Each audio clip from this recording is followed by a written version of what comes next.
not that I'm able to check and let you know of, no. He's the detective sergeant of the criminal investigations branch, so he's the one who's in charge of that. So can we make a prejudgment complaint against Olenek? If Olenek, we'd like you to question Olenek. I won't do that. He's my staff. He's a staff sergeant. I'm not going to question him. Well, we'd like somebody to question Olenek, whether the lieutenant governor was questioned on the authenticity of the signatures. Well, and if not, we would like Olenek accused of feeding, interfering, and obstructing the course of justice, and charge him with obstructing justice, section 139, subsection 2, and prosecute him to put him in prison for 10 years. Okay. Here's what I'm going to suggest. First, I'm going to suggest somebody who wants to represent the group have a conversation with him to find out what's going on with it. And depending on that conversation, because we don't know what he's done or what he hasn't, I think maybe he might be making a leap if he already has done some investigation on it. So I'm going to suggest speaking with him, and at that point, if you're not satisfied with what's been done, then there's a complaint process that you can initiate through the OIDRD, and you can go through that.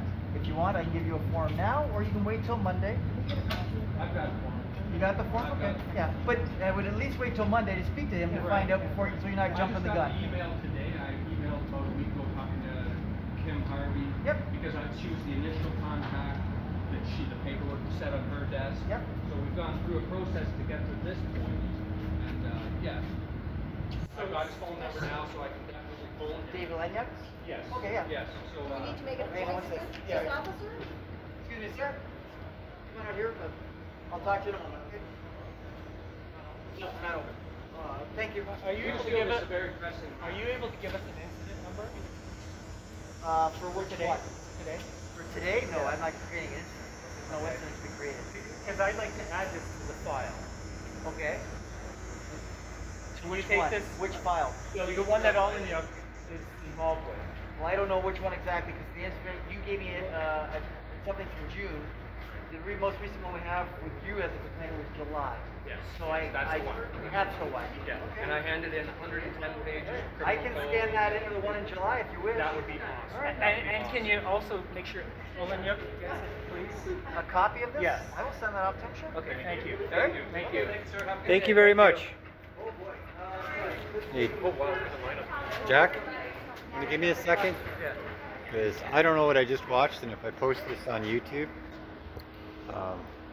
what are they watching? If you're about to watch this video, what are you about to see? We were at the Hamilton Police Station.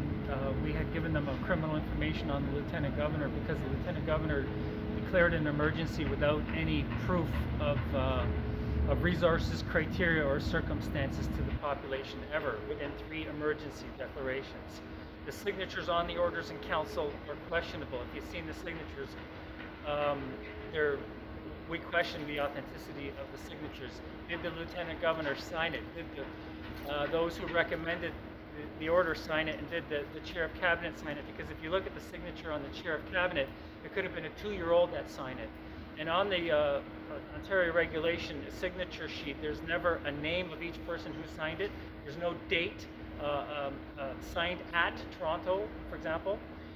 There's no seal stating, from the Great Seal of Ontario that the Lieutenant Governor could use to validate and authenticate the documentation. And so we're asking the police here, because they're investigating this, supposedly, whether they question the Lieutenant Governor on the authenticity of the signatures. The police have had this information months now on the signatures.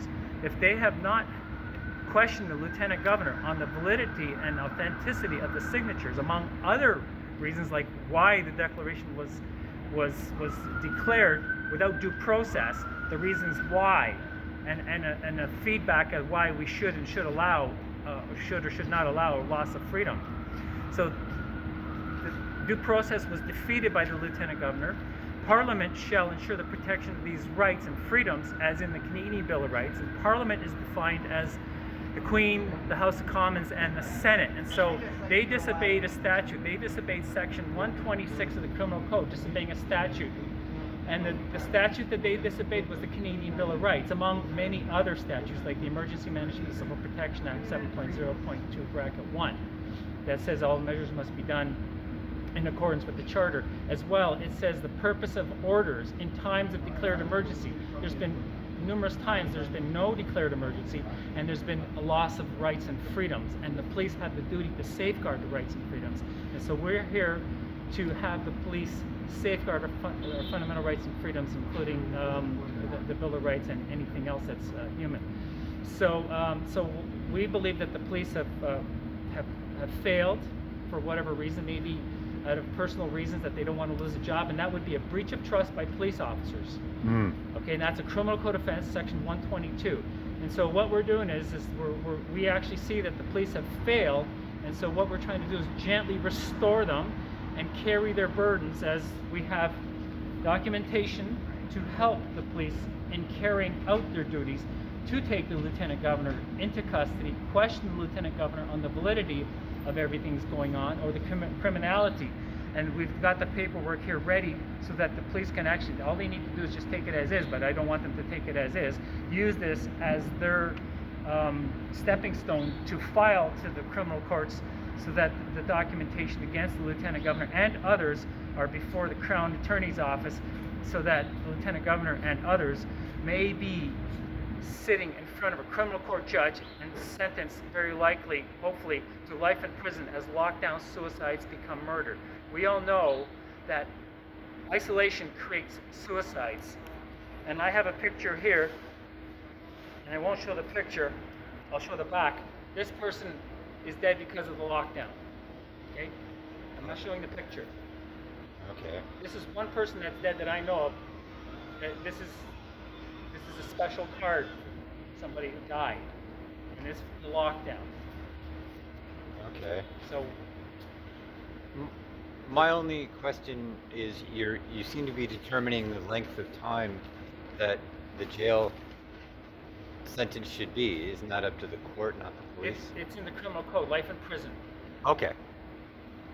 You Because think- it's hoax regarding terrorism, because not once has the lieutenant governor or others provided the due process evidence that requires declaration of emergency. In the documentation, there's no evidence from StatsCan that there's any change in deaths. In fact, 2020 had less deaths based on the statistics. So save lives, what are they talking about? That implies deaths. There's more deaths now, probably from suicides, unnecessary suicides. Lockdown suicides become murder. And the lieutenant governor and even the police, possibly, by doing nothing, it's criminal negligence causing death. Okay. So we need to meet at police stations Are you guys going to be back here when? Monday? next week. Oh, there isn't a date yet. Every But Wednesday, you guys- but every every- Wednesday, Hamilton Central Police Headquarters. That's 155 King Street West.